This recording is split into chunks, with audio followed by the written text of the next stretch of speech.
आइए हम परमेश्वर के वचन की ओर चलेंगे और कोई उत्पत्ति की किताब से उसकी 18 अध्याय उसकी 1 आयत से पढ़ सकता है। हालेलुया। तो यहां पर आपने एक कहानी सुनी परमेश्वर के वचन से। इब्राहिम लिखा है या अब्राहम लिखा है? क्या लिखा है? लेकिन ये पहले क्या था? इब्राहिम। इब्राहिम से क्या हुआ?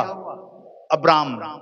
अब यहां पर एक बात और देखने वाली है कि जब 3 लोग हम के घर पे आए, स्वर्गदूत थे लेकिन इंसानी रूप में आए, तो वहां पर जो उनको खाना परोसा गया, जो मेहमान नवाजी की गई, वो की गई इब्राहिम के द्वारा। लेकिन उसको तैयार कौन कर रहा था? उसको सारा तैयार कर रही थी। आटा गूंदना, जो भी मटेरियल तैयार करना है, वो पीछे है, वो नहीं जानते, वो सामने नहीं है। सामने कौन खड़ा है? अब्राहम खड़ा है। लेकिन पर्दे की जो सेवकाई है वो उसकी पत्नी कर रही है। तो आप बाइबल के अंदर भी देख सकते हैं, क्योंकि जो लोग हैं वहां पर आए हैं, वो कह रहे हैं कि तेरी पत्नी कहां है? उनके सामने नहीं है, मतलब वो तो पर्दे के पीछे सेवकाई कर रही है। तो ये पैटर्न है, नियम है। परमेश्वर चाहता है कि जो अगवे हैं, जो पुरुष हैं, वो परमेश्वर के लिए सामने आए, परमेश्वर के कामों के लिए सामने आए, परमेश्वर की सेवा के लिए सामने आए। लेकिन क्या हो रहा है कि आज पुरुष पीछे चले गए हैं, लेकिन स्त्रियां जो है वो आगे आ रही हैं। लेकिन ये परमेश्वर का नियम नहीं था। लेकिन मैं आज आपको क्या बताना चाह रहा हूं, यहां पर हम देख रहे हैं कि जब परमेश्वर ने अब्राहम को बुलाया, तो कहां था? वो ऐसी जगह पर था, ऐसे देश के अंदर था, ऐसे काम के अंदर था जो मूर्ति पूजा का काम था, मूर्ति बनाने का काम था। अगर कोई व्यक्ति मूर्ति बना रहा है तो ऑब्वियसली है कि वो मूर्ति की पूजा करने वाला भी व्यक्ति है। तो परमेश्वर ने इसको बुलाया कि तू वहां चल, जो जगह मैं तुझे दिखाता हूं, और तू अपने गांव, अपने शहर, अपने कुनबे को छोड़ के मेरे पीछे आ जा।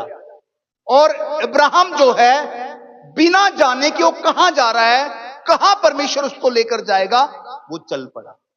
दोस्तों, बहुत बार हम विश्वास तो करते हैं और बहुत बार ताना भी मारते हैं कि मैं विश्वास तो करता हूं, लेकिन इब्राहिम केवल विश्वास नहीं कर रहा है, वो विश्वास के साथ काम कर रहा है, परमेश्वर की सुन रहा है, वो लगातार प्रभु के पीछे चलने वाला इंसान है। हम कहते हैं मैं भी तो विश्वास करता हूं, लेकिन सुनो मेरी बात को, याकूब कहता है दुष्ट आत्माएं भी विश्वास करती हैं, और दुष्ट आत्माएं तो लोगों से ज्यादा विश्वासी लगती हैं। क्यों? क्योंकि लिखा है कि वो विश्वास भी करती हैं और वो थरथराती भी हैं प्रभु के नाम से। लेकिन हम विश्वास तो करते हैं, लेकिन हम तो थरथराते नहीं है। हमारे अंदर तो परमेश्वर का भय नहीं है, क्योंकि हमने बहुत बार परमेश्वर के सेवा को, परमेश्वर के वचन को, परमेश्वर कामों को हम हल्के में ले लेते हैं, आराम से उसको त्याग देते हैं, आराम से मना कर देते हैं, आराम से छोड़ देते हैं, लापरवाह हो जाते हैं। लेकिन जो दुष्ट आत्मा है वो क्या कर रही है? वो विश्वास भी करती है और लिखा थरथराती भी है, मतलब वो अधिक इस बात पर विश्वास करती हैं। आपको मालूम है, जब एक व्यक्ति यीशु मसीह के सामने आया जिसके अंदर दुष्ट आत्माओं की सेना थी, उसने क्या कहा? हे परम प्रधान परमेश्वर के पुत्र, तू समय से पहले मुझे सताने के लिए क्यों आ गया? उसके अंदर से जो दुष्ट आत्माएं हैं वो भी जानती हैं और कह रही हैं कि जो सामने यीशु खड़ा है, ये परम प्रधान परमेश्वर का पुत्र है। मैं सोचता हूं मैं जान गया हूं कि यीशु प्रभु है, उद्धार करता है। अरे मैं जान तो गया हूं, लेकिन क्या आपके अंदर परमेश्वर के प्रति भय है? क्या परमेश्वर के साथ आप लगातार चलने वाले लोग हैं? लेकिन जब परमेश्वर ने इब्राहिम को बुलाया, वो कहां से निकलकर चल पड़ा? वो मूर्ति पूजा के देश से, अपने स्टैचू बनाने के काम को छोड़कर, वो अपने रिश्तेदारों को छोड़कर। आज बहुत बार जब प्रभु आपको बुलाता है, हमें अपने समाज की चिंता हो जाती है। रिश्तेदार क्या कहेंगे, समाज क्या करेगा, शादी विवाह कैसे होंगे, ये क्या बोलेगा, वो क्या बोलेगा। ये केवल विश्वास है, लेकिन इब्राहिम ने विश्वास के साथ कर्म किया, क्योंकि बाइबल कहती है अगर विश्वास कामों के साथ नहीं है तो वो मरी हुई दशा के अंदर है। मेरे मित्रों, बहुत बार हम विश्वास तो करते हैं लेकिन मरा हुआ। क्योंकि हम परमेश्वर के लिए बड़े फैसले नहीं ले पाते। अगर आप परमेश्वर के लिए बड़े फैसले नहीं ले रहे हो, मुझे माफ करना, हमारा विश्वास मरी हुई दशा के अंदर है। अगर परमेश्वर के लिए फैसले लेते हुए आपको बहुत सोचना पड़ता है, तो माफ कीजिए, हमारा विश्वास मरा हुआ है। लेकिन परमेश्वर के सेवकों को देखो, जिनके अंदर परमेश्वर के प्रति विश्वास था, उन्होंने सलाह तक भी नहीं की पत्नी से कि क्या हमें चलना चाहिए। लेकिन आज हमें प्रभु के लिए कुछ करना पड़ जाए, हम सलाहों के अंदर पड़ जाते हैं। हम लोगों से पूछना शुरू कर देते हैं, बपतिस्मा लूं ना लूं, चर्च में जाऊं ना जाऊं, मीटिंग अटेंड करूं ना करूं, परमेश्वर के लिए अपनी ऑफरिंग दूं या ना दूं। लेकिन इब्राहिम का विश्वास देखिए, वो खाली विश्वास नहीं था, वो कर्म के साथ था। बहुत बार हमारे पास बहुत सारी योग्यता होती हैं, लेकिन उन योग्यताओं का कोई फायदा नहीं होता, मैंने कहा, अगर आपके अंदर परमेश्वर के प्रति विश्वास और कार्य नहीं है। लेकिन यहां पर हम क्या देख रहे हैं कि इब्राहिम को प्रभु ने बहुत आशीष दी, बेटे की भी आशीष दी, बहुत धनी इसको किया। लेकिन ये तो देखो, उसने विश्वास किया, उसने कार्य किया, और तीसरी बात पता क्या की, उसने धीरज रखा। आज जब हम मसीह में आ जाएं, कलीसिया में आ जाएं, तो बहुत लोग क्या करते हैं, जब उनको कुछ मिलता नहीं, अरे हम जिस काम के लिए चर्च में आए थे हमें मिला तो है नहीं, अरे हम जिस काम के लिए चर्च में चल रहे थे हमारी वो डिमांड पूरी तो हुई नहीं। बाहर जाकर लोगों को ही बताएंगे, अरे बहुत देख लिया चर्च को, बहुत देख लिया यीशु मसीह को, कुछ नहीं मिला। लेकिन आप इब्राहिम के बारे में जानते हैं, उसने विश्वास तो किया लेकिन कर्म किया, लेकिन उसने कर्म तो किया लेकिन उसने धीरज भी रखा। बहुत बार हम विश्वास करते हैं, हो सकता है कर्म भी करते हो, लेकिन धीरज हमारे पास नहीं होता, और अगर धीरज नहीं है, वो विश्वास भी किसी काम का नहीं। आपको मालूम है, जब परमेश्वर ने इब्राहिम से प्रतिज्ञा की थी कि मैं तुझे औलाद दूंगा, कितने वर्ष का था वो? 75 ईयर। लेकिन आपको मालूम है, जब परमेश्वर ने उससे वादा किया तो औलाद कितनी देर बाद परमेश्वर ने उसको दी? 25 साल बाद। समझ रहे हैं मेरी बात को? मतलब इब्राहिम को जो परमेश्वर ने बोला कि मैं तुझे आशीष दूंगा, उसके 25 साल बाद उसको आशीष मिली है। लेकिन हमारे साथ क्या होता है, हम विश्वास तो कर रहे हैं, लेकिन फिर हम ढिंडोरा पीटते हैं कि चर्च में जाकर कुछ नहीं मिला, यीशु ने कुछ नहीं दिया। कौन है लोग जिनके अंदर परमेश्वर के प्रति धीरज ही नहीं है, और मैं कहूंगा उनका विश्वास मरा हुआ है। लेकिन याद रखें, परमेश्वर अपने वायदों को पूरा करता है, परमेश्वर हमें ऊंचा करता है, परमेश्वर हमें ऐसी ब्लेसिंग देता है कि लोग देखते रह जाते हैं। लेकिन कब? जब हम धीरज रखते हैं, जब हम परमेश्वर की आज्ञा को मानते हैं और हम प्रभु के साथ चलते रहते हैं। आपको मालूम है, अंबाला के अंदर जो भाई अभी लालू के अंदर सेवकाई करता है, जब वो प्रभु में आया, वो परमेश्वर चलते रहे, 1 साल हो गया, 2 साल हो गया, 3 साल हो गया। उसकी पत्नी मुझसे सवाल करने लगी कि पास्टर जी 12 साल हो गए, प्रभु में चलते भी 3-4 साल हो गए, लेकिन हमारे पास तो कोई औलाद ही नहीं है, मैं क्या करूं? रोती थी, बहुत रोती थी मेरे सामने। लेकिन आपको मालूम है, एक दिन जब मैं बिल्कुल तंग हो गया, बिल्कुल परेशान हो गया, मैंने उस बहन को क्या बोला, मेरे पास आई और रोने लगी। मैंने कहा, मेरी बेटी की बात सुन, औलाद नहीं है, आपके पास बच्चे नहीं है, लेकिन परमेश्वर है आपके पास, तू शांति रख सकती है, क्योंकि औलाद अगर आपको प्रभु ने दे दी, लेकिन क्या औलाद रह पाती है सारी जिंदगी साथ? आज बच्चे साथ चलने वाले हैं, मैं क्या हो सकता है औलाद दे दे, लेकिन बुढ़ापे में औलाद आपको छोड़ दे, आपके साथ ना चले। मैं तो बल्कि लोगों को सिखाता हूं कि मैं अपने बच्चों को भी बोलता हूं कि भैया मेरा तुम्हारे ऊपर भरोसा नहीं है, क्योंकि बाइबल कहती है श्रापित है जो मनुष्य के ऊपर भरोसा करता है। अगर मैं और आप अपने औलाद के ऊपर भरोसा कर रहे हैं तो बाइबल के अनुसार आप श्रापित हैं। किस पे भरोसा करना है? बोलो, परमेश्वर पे भरोसा करना है, क्योंकि परमेश्वर क्या कह रहा है कि मैं मनुष्य नहीं कि झूठ बोलूं, मैं जगत के अंत तक तुम्हारे साथ रहूंगा। तुम परमेश्वर पर भरोसा कर सकते हो, क्योंकि वो तुम्हारे बच्चों की तरह नहीं निकलेगा। आज जो कह रहे हैं पापा मैं आपके बुढ़ापे की लाठी बनूंगा, लेकिन हो सकता है बुढ़ापे के समय वो आपको छोड़कर चले जाएं, बदल सकता है। वो सेवा करें, अच्छी बात है, लेकिन मित्रों बाइबल क्या कहती है? परमेश्वर पर भरोसा रखो। सुनो मेरी बात को, भजन लिखने वाला कहता, अगर मैं अंधकार की तराई से होकर भी चलूंगा ना, तो भी मुझे भय नहीं होगा, क्योंकि तू मेरे साथ रहता है। एक ही है, मैंने कहा रीना बहन, जो आपके साथ वायदा करता है मैं जिंदगी भर तेरे साथ रहूंगा और तुझे कभी छोड़ूंगा नहीं। हालेलुया, वो परमेश्वर है। बच्चे नहीं है, चिंता ना कर, आनंदित और मगन हो जा, तेरे साथ वो है जो तुझे कभी छोड़ेगा नहीं। उसने कहा बस पास्टर। और उनके अंदर एक खास बात पता क्या थी? इब्राहिम की तरह वो लगातार चल रही है। हम लगातार थोड़ा चल रहे हैं, परमेश्वर से डिमांड कर रहे हैं, परमेश्वर से मांग रहे हैं बड़े बड़े काम प्रभु हमारे जीवन में कर ले, लेकिन क्या कंटिन्यूसी है? क्या लगातार प्रभु के साथ चल रहे हैं? नहीं, हम लगातार नहीं चल रहे हैं, हम उस विश्वास के साथ नहीं चल रहे हैं जो इब्राहिम के अंदर था। वो लगातार परमेश्वर के साथ चलता रहा, क्योंकि उसने विश्वास तो किया, लेकिन विश्वास के साथ काम भी किया। लेकिन बहुत बार हम क्या होते हैं, कभी आ गए, कभी चले गए, कभी आज्ञा मान ली, कभी नहीं मानी, हम ऐसे चल रहे हैं। और परमेश्वर कहते हैं कि प्रभु हमारे जीवन के अंदर काम क्यों नहीं हो रहा? हाँ, परमेश्वर करता है, ऐसा कोई नहीं है जो प्रभु के साथ चला हो और वो छोटा रह गया हो, प्रभु ने उसको बड़ा ही किया।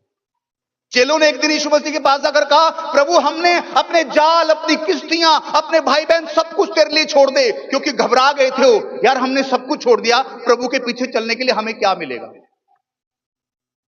हमें क्या मिलेगा? यीशु मसीह ने कहा, ऐसा कोई नहीं है जो मेरे लिए कुछ छोड़े और 100 गुना ना पाए। इस पृथ्वी पर 100 गुना, और परलोक में क्या देगा? अनंत जीवन। हालेलुया। परमेश्वर क्या कह रहा है? अगर तुम मेरे साथ चलोगे, अगर तुम काम करोगे, अगर तुम धीरज रखोगे, परमेश्वर कह रहा है मैं इस पृथ्वी पर भी तुम्हें 100 गुना दूंगा और परलोक के अंदर भी अनंत जीवन दूंगा। मैं आपसे कह रहा हूं, जब आप धीरज धरते हैं प्रभु के साथ चलते हुए, परमेश्वर आपको इतनी आशीष देता है कि आप पिछले वाले दुखों को भूल जाते हो, क्योंकि बाइबल में लिखा है एक कुछ समय के दुख आने वाली महिमा के सामने कुछ भी नहीं है। इस पृथ्वी पर भी परमेश्वर आपको इतनी महिमा दे सकता है कि आप पुराने सारे दुखों को भूल जाओगे। हालेलुया। जब राजन के औलाद पैदा हुई, वो जो पति पत्नी रोते थे, 12 साल से रो रहे थे, लेकिन लगातार प्रभु के साथ चल रहे थे, कर्म कर रहे थे, धीरज रख रहे थे, और जब प्रभु ने आशीष दी तो मैं कहता हूं उनको बागो बाग कर दिया, उनके सारे दुखों को उठा लिया, उनके दुख को आनंद के अंदर बदल दिया, और एक सुंदर बेटे की आशीष को दी। तालियां बजाकर प्रभु की महिमा करें। क्यों? प्रभु मुझे बेटे की आशीष दे, बेटी की आशीष दे, ये दे, वो दे, लेकिन क्या हम विश्वास के साथ कर्म कर रहे हैं? क्या हम इब्राहिम के समान परमेश्वर की आवाज को सुन रहे हैं? क्या लगातार परमेश्वर के पीछे चल रहे हैं? क्या हम चीजों को छोड़ रहे हैं? आज हमसे चीजों छोड़ने की बात क्या है? हमें दुनिया के रीति रिवाज छोड़े नहीं जा रहे हैं, हमसे दुनिया के रीति रिवाज नहीं छोड़े जा रहे हैं। लेकिन इब्राहिम ने सारी मूर्ति पूजा काम छोड़कर वो चल पड़ा। हालेलुया। आज हम वैलेंटाइन डे तो मना रहे हैं, लेकिन हमें नहीं पता कि बाइबल के अनुसार क्या बाइबल हमें कहती है कि वैलेंटाइन डे मनाना चाहिए? क्या हमने कभी इस बात को परमेश्वर के वचन से जांचने की कोशिश की? क्या बाइबल के रीति रिवाजों को हम जानते हैं? लेकिन इब्राहिम ऐसा था जो प्रभु की आवाज को सुनता था, उसने सुना और सब कुछ छोड़ दिया। बाइबल कहता जो मसीह में है वो नई सृष्टि है, पुरानी बातें बीत गई, सब कुछ नया हो गया। लेकिन आज इस वैलेंटाइन डे के नाम पर पता क्या हो रहा है? अश्लीलता हो रही है। कि किसको दर्शा रहा है वैलेंटाइन डे? बॉयफ्रेंड गर्लफ्रेंड, एक एक, दो दो, चार चार पार्कों के अंदर बैठे हैं वैलेंटाइन डे के नाम पे, इधर उधर घूम रहे हैं। क्या लगता है आप जब वैलेंटाइन डे सेलिब्रेट कर रहे हो तो क्या अपनी आने वाली पीढ़ी को कुछ शिक्षा दोगे इसके द्वारा? आप वैलेंटाइन डे के द्वारा क्या शिक्षा दे सकते हो अपने बच्चों को? क्या बता सकते हो कि जैसे लोग अय्याशिया कर रहे हैं तुम भी वैलेंटाइन डे के नाम पे अय्याशी करो? लेकिन खुदा का वचन क्या कह रहा है? इस संसार के सदृश, इस संसार के जैसे ना बनो, लेकिन तुम्हारी बुद्धि के नए हो जाने से तुम्हारा चाल चलन भी बदलता चला जाए। मैं कहता हूं जो आनंद परमेश्वर देता है, जो आनंद प्रभु का वचन देता है, वो दुनिया के अंदर कोई भी नहीं दे सकता। इसलिए प्रभु कहता है उनमें से निकलो, उनको मत छुओ तो मैं तुझे ग्रहण करूंगा। आज शैतान क्या कर रहा है? दुनिया के रीति रिवाजों के द्वारा हमारी पवित्रता को भंग कर रहा है। हालेलुया। हमारा ध्यान परमेश्वर से हटाकर संसार की तरफ लगा रहा है। अगर पति पत्नी वैलेंटाइन डे मना रहे, बुरी बात नहीं है। एक्चुअली ये एक दिखावे की बात नहीं, दिल की बात होनी चाहिए। और अगर प्यार है, प्यार केवल एक दिन का दिखावा नहीं होना चाहिए, प्यार पूरी जिंदगी का होना चाहिए। लेकिन केवल अगर एक ही दिन में आप दिखावा कर रहे हो, सेलिब्रेशन कर रहे हो, तो उसका मतलब है आपकी पूरी जिंदगी में प्यार नहीं है और आप वैलेंटाइन डे का इंतजार कर रहे हो कि वैलेंटाइन डे आएगा और मैं अपने प्यार को प्रकट करूंगा। लेकिन प्यार एक दिन के लिए नहीं है, अगर प्यार एक दिन के लिए है, वो दिखावा है, ऐसे प्यार की किसी को जरूरत नहीं है। लेकिन मैं कहता हूं कि जो असली वैलेंटाइन है, जो असली प्यार है, तो यीशु ने किया है। आज का जो वैलेंटाइन है वो जिस्म के साथ प्यार है, जिस्म से। सच बता रहा हूं, अधिकतर जिस्म से प्यार है, लेकिन किसी को किसी की आत्मा से प्यार नहीं। लेकिन असली जो प्यार है, मोहब्बत करने वाला है, वो यीशु मसीह, क्योंकि उसने हमारी जिस्म से नहीं, हमारी आत्मा से प्यार किया है। उसने हमें बचाने के लिए अपनी चीजों को कुर्बान कर दिया, अपनी जान दे दी। आज कोई ऐसा वैलेंटाइन नहीं है दुनिया के अंदर जो किसी के लिए जान दे दे। लेकिन असली वैलेंटाइन जो है, आप यूट्यूब पे जाओ, आप सर्च करो, आपको पता चल जाएगा वैलेंटाइन डे की असली कहानी क्या है। क्योंकि रोमी साम्राज्य के अंदर रोम के सरकार नहीं चाहती थी कि सैनिक विवाह करें। अगर विवाह करेंगे तो सैनिक कमजोर पड़ जाएंगे, इसलिए वो क्या कर रहे थे, अय्याशी करने के लिए सैनिकों को 2-2 3-3 जनानियां लेडीज देते थे। वो अय्याशिया करते थे। ये 13 तारीख लेके 15 तारीख के दिनों के अंदर ये मनाया जाता था। तो फिर कोई वहां पर पादरी आया और पादरी ने क्या किया, सैनिकों के विवाह करने शुरू कर दिए चोरी छिपे।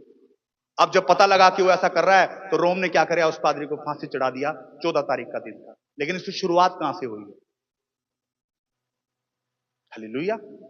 और ये भी कहानी है, मैं पक्का नहीं कह सकता कि ये प्रमाणित है, लिखित रूप में नहीं है। लेकिन हो सकता है बात मूर्ति पूजा से जुड़ी हो सकता है शैतान से जुड़ी हो, और वो आपको गुमराह करना चाह रहा है। मित्रों, सचेत रहें, ये अंतिम दिन है, और इन दिनों में आपको संसार से हटकर परमेश्वर की तरफ देखना है। संसार में आनंद मत ढूंढो, परमेश्वर ने कहा है, असली आनंद प्रभु में है। और अब्राहम इस बात को जानता था, इसलिए सब चीजों को छोड़कर जो दुनिया की आनंद देती थी, वो परमेश्वर के पीछे चलता। और चेलों ने कहा, हमें क्या मिलेगा?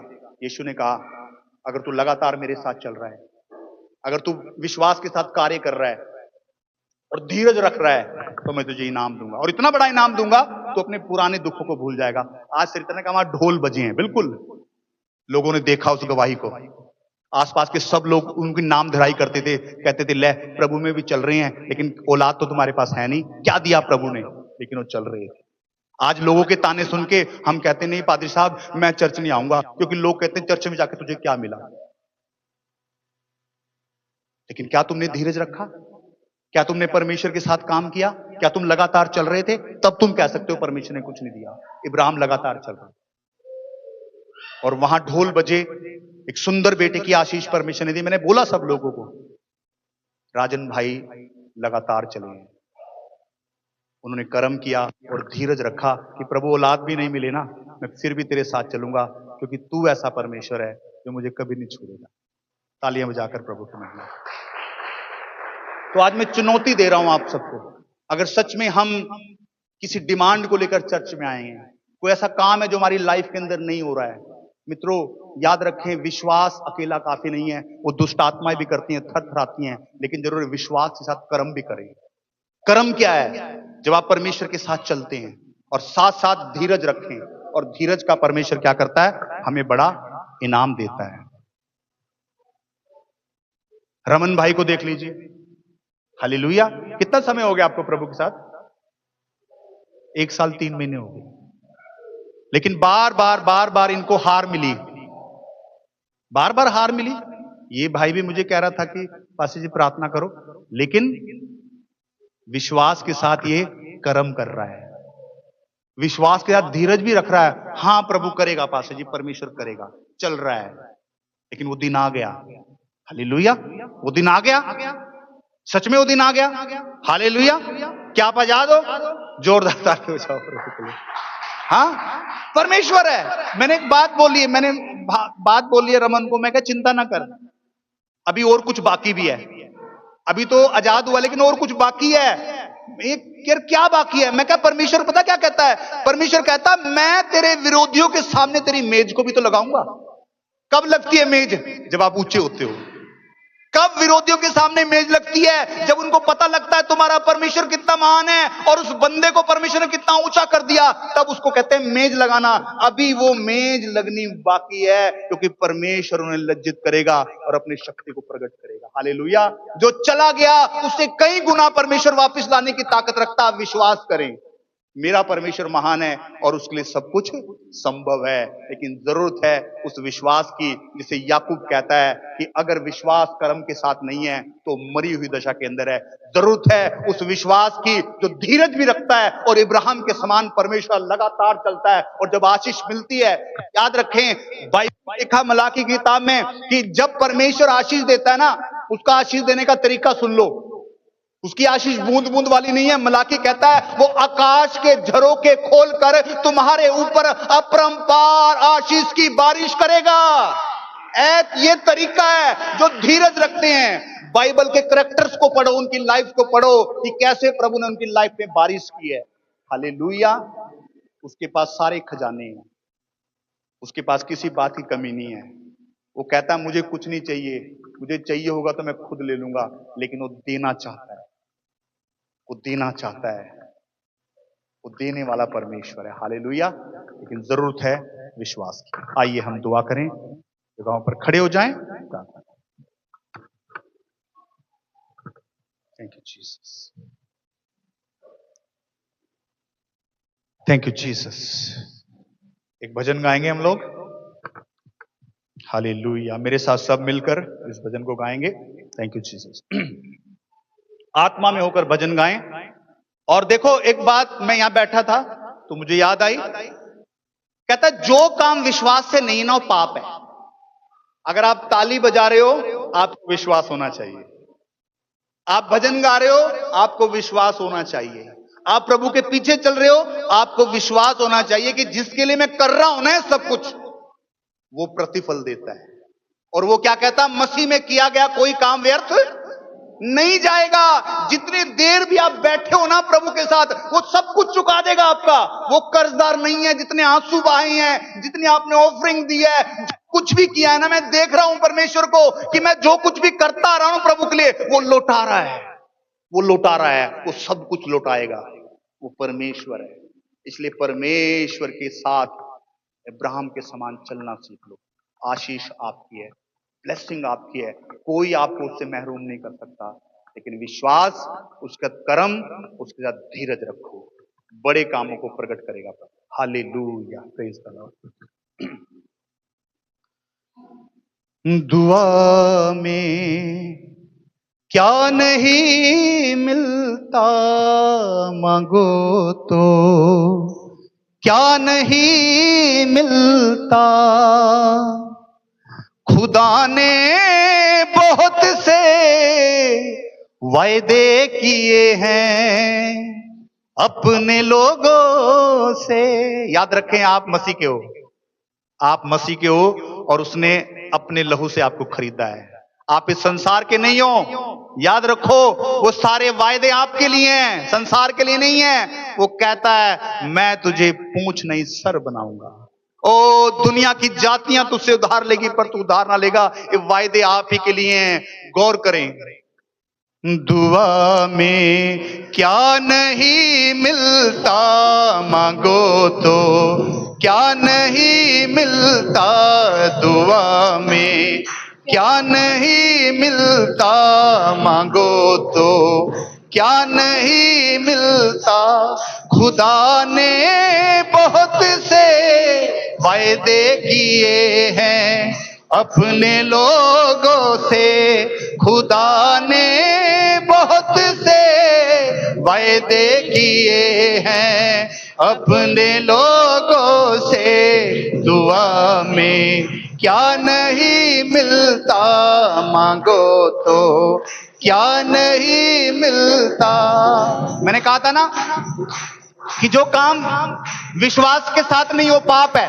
अगर ताली बजानी तो विश्वास के साथ बजानी, वरना नहीं बजानी। अगर गाना तो विश्वास के साथ गाना, वरना नहीं गाना। क्योंकि पौलुस कहता है मैं हवा में मुक्के नहीं मारता, मैं निशाने पे मारता हूं। हालेलुया। तो विश्वास के साथ।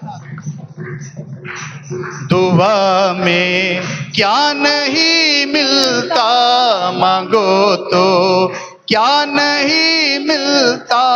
अगर शेरों की मांदों में फेंका जाए जलते भट्टों में, अगर शेरों की मांदों में फेंका जाए, जलते भट्टों में खुदा के आशिकों को खुदा से क्या नहीं मिलता, खुदा के आशिकों को खुदा से क्या नहीं मिलता, दुआ में क्या नहीं मिलता, मांगो तो क्या नहीं मिलता। सभी तालियों के साथ। और आज समय भी है, आप उसे मांग सकते हैं, क्योंकि ये खुद कहता है परमेश्वर, मांगो तो तुम्हें दिया जाएगा, खटखटाओ तो तुम्हारे लिए खोला जाएगा, क्योंकि जो मांगता है वो पाता है, और जो खटखटाता है उसके लिए खोला जाएगा। Hallelujah, thank you Jesus.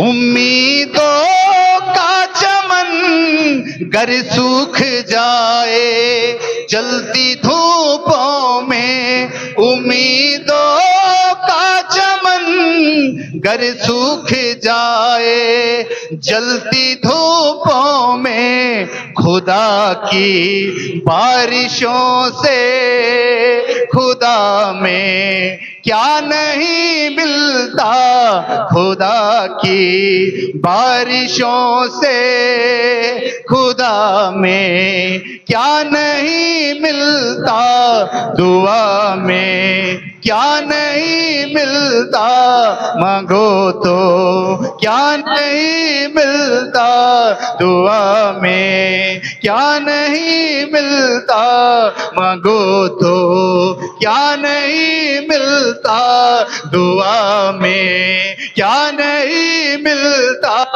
मांगो तो क्या नहीं मिलता, मांगो तो क्या नहीं मिलता, मांगो तो क्या नहीं मिलता, मांगो तो क्या नहीं मिलता, मांगो तो क्या नहीं मिलता, दुआ में क्या नहीं मिलता, मांगो तो क्या नहीं मिलता, खुदा ने बहुत से वायदे किए हैं अपने लोगों से। मेरे भाई, मेरी बहन, मेरे प्रिय परमेश्वर कहता है, जब एक तुम बुरे इंसान होकर, जब तुम एक बुरे इंसान होकर, पापी इंसान होकर अपने बच्चों को अच्छी वस्तुएं देना जानते हो। कोई मुझे बता रहा था, एक छोटी बेटी थी, उस पिता के बारे में, वो मां बता रही थी, मेरा पति इस बेटी को उतना प्यार करता है ना, वो जिस चीज पर हाथ रखे वो उसको दे देता है, और अभी वो खुद कर्जे के अंदर है बेशक, लेकिन वो इतना प्यार करता है। यीशु कहता, जब तुम बुरे होकर अपने बच्चों को अच्छी वस्तुएं देना जानते हो, तो मैं तुम्हें क्यों ना दूंगा, क्योंकि मैं तो स्वर्गीय परमेश्वर हूं और भला परमेश्वर हूं। जब तुम पिता होकर, जब तुम्हारा बच्चा तुमसे रोटी मांगे तो तुम उसे पत्थर ना दोगे, जब वो अंडा मांगे तो उसे सांप ना दोगे। परमेश्वर उदाहरण दे रहा है, जब तुम इंसान होकर अच्छी वस्तुएं देते हो अपने बच्चों को, परमेश्वर कहता है, मैं अपने मांगने वालों को अच्छी वस्तुएं और पवित्र आत्मा क्यों ना दूंगा। मेरे भाई, लगातार प्रभु की तरफ देखो, इब्राहिम के समान।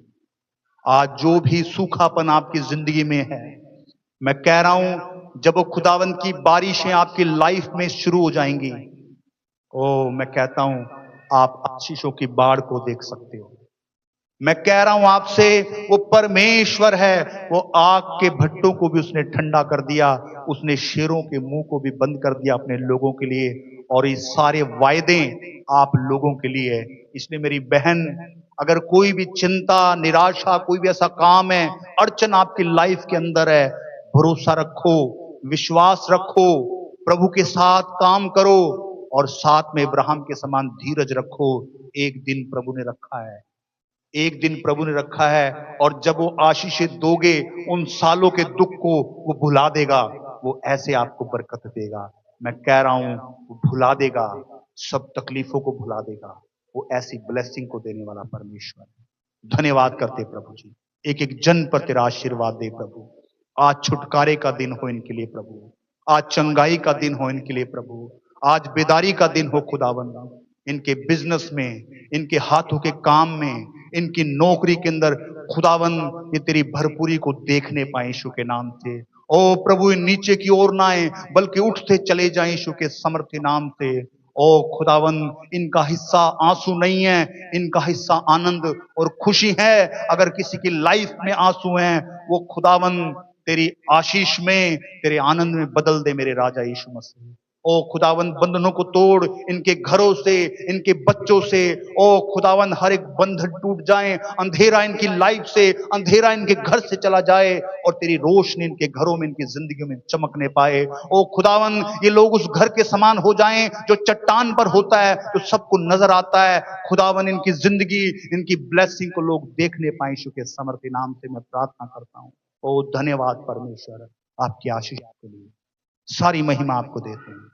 प्रभु यीशु के नाम में मांगते हैं, सब कहें आमीन। आप बैठ जाएं। God bless you. परमेश्वर आप सबको आशीष दे।